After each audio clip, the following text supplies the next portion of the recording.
Because ಬ್ಯಾಂಕಿನ accessibility easy ಇರೋದ್ರಿಂದ.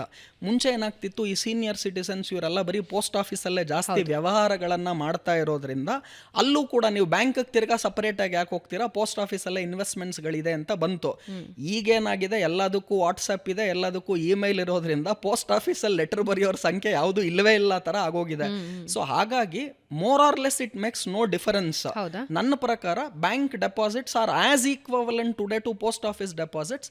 More or less interest rates ಅದೇ ಇರುತ್ತೆ, ಸ್ಕೀಮ್ಸ್ಗಳು ಅದೇ ಥರ ಇರುತ್ತೆ. ಬ್ಯಾಂಕಲ್ಲೂ ಇದೆ ನಿಮಗೆ, ಪೋಸ್ಟ್ ಆಫೀಸಲ್ಲೂ ಇದೆ, ಎರಡೂ ಒಂದೇ ಅಂತ ಹೇಳ್ತೀನಿ. ಸೊ ನಾರ್ಮಲಿ ನಾನೇನು ಹೇಳ್ತೀನಿ, ನಿಮ್ಮ ಹತ್ರ 100 ರೂಪಾಯಿ ಇದ್ದರೆ 10 ರೂಪಾಯಿಯನ್ನ ಎಮರ್ಜೆನ್ಸಿ ಫಂಡ್ ಅಂತ ಇಟ್ಕೊಂಡಿರ್ಬೇಕು. ಯಾವಾಗ ಏನಾಗುತ್ತೆ ಗೊತ್ತಾಗೋದಿಲ್ಲ. ಸೊ 10% ಎಮರ್ಜೆನ್ಸಿ ಫಂಡ್ ಅಂತ ಇರಬೇಕು. ಆ ಎಮರ್ಜೆನ್ಸಿ ಫಂಡನ್ನು ಸೇವಿಂಗ್ಸ್ ಬ್ಯಾಂಕಲ್ಲಿ ಅಥವಾ FD ಅಲ್ಲಿ ಅಥವಾ ಪೋಸ್ಟ್ ಆಫೀಸ್ ಡೆಪಾಸಿಟ್ಸ್ಗಳಲ್ಲಿ ಇಟ್ಟಿರಬೇಕು. ನಿಮ್ಮ ಹತ್ರ ಇರೋ ಎಲ್ಲಾ ದುಡ್ಡನ್ನು ನೀವು ರಿಯಲ್ ಎಸ್ಟೇಟ್ಗೆ ಹಾಕ್ಬಿಟ್ರೆ, ಏನೋ ಎಮರ್ಜೆನ್ಸಿ ಬಂತು ನನಗೆ ದುಡ್ಡು ಬೇಕು ಅಂದಾಗ, ಎಮರ್ಜೆನ್ಸಿ ಫಂಡಲ್ಲಿ ಏನೂ ದುಡ್ಡಿಲ್ಲ ಅಂದರೆ ನಾವು ರಿಯಲ್ ಎಸ್ಟೇಟನ್ನು ಲಿಕ್ವಿಡೇಟ್ ಮಾಡೋದಕ್ಕೆ ಅಥವಾ ವಾಪಸ್ ಕ್ಯಾಶಿಗೆ ಕನ್ವರ್ಟ್ ಮಾಡೋದಕ್ಕೆ ಟೈಮ್ ತೊಗೊಳುತ್ತೆ.